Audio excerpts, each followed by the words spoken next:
Para sa breakfast burritos, of course, kailangan natin ng wraps.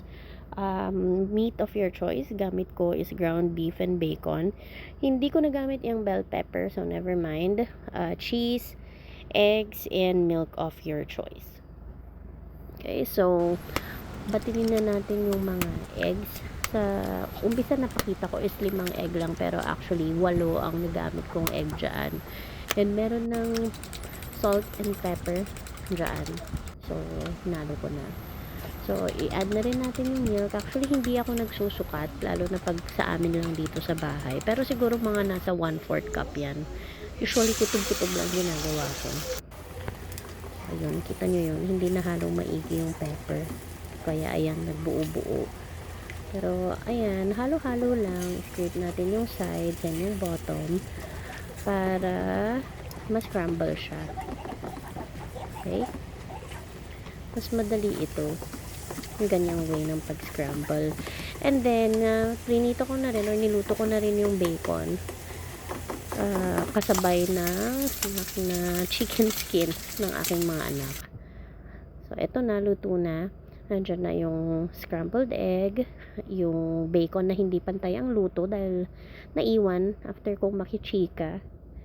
And then, yung ground beef. And yung cheese. Yung cheese, grenade ko na lahat para kapag kailangan, kukuha na lang sa ref. So, ayan, mag-wrap na tayo. Una is yung egg. But actually, ikaw ang bahala anong una mong ilagay, kung anong pagkakasunod-sunod. Pero, ang pinakamarami talaga nating ilalagay dito is yung egg.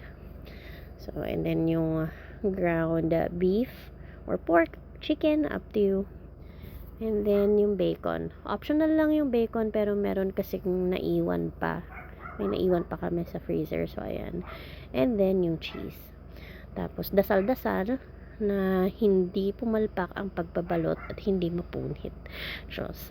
Basta yun. Wag lang masyadong puno para hindi mapunit at hindi pumutok. Ayan. Ganyan lang siya kadali. Kaya careful. Yeah.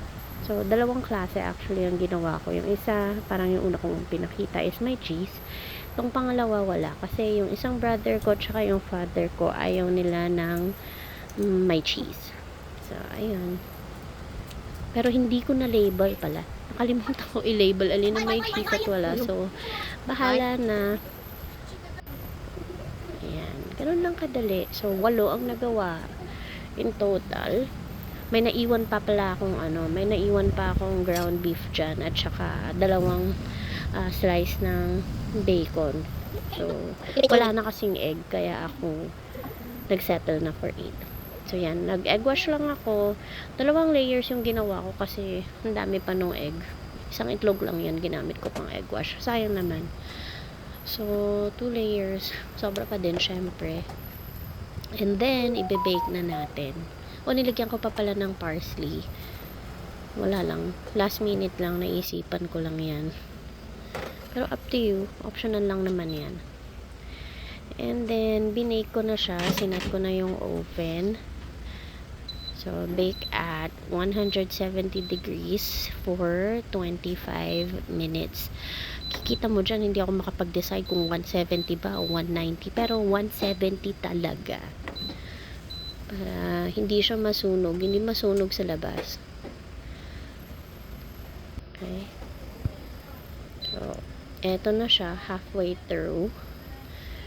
Pa-brown-brown na siya. Nag-i-start na siya. Pag-brown-brown. And, eto na siya. Nung tapos na. Diba, toasted yung ibabaw. Tapos, melty na yung cheese sa loob.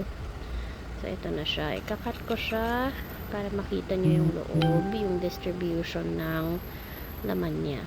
Diba? So, kapag tinatamad kayong magluto ng breakfast or kailangan lang ng merienda, ayun na yun, perfect. Pwede siya sa ref for 7 days or sa freezer for up to 2 months.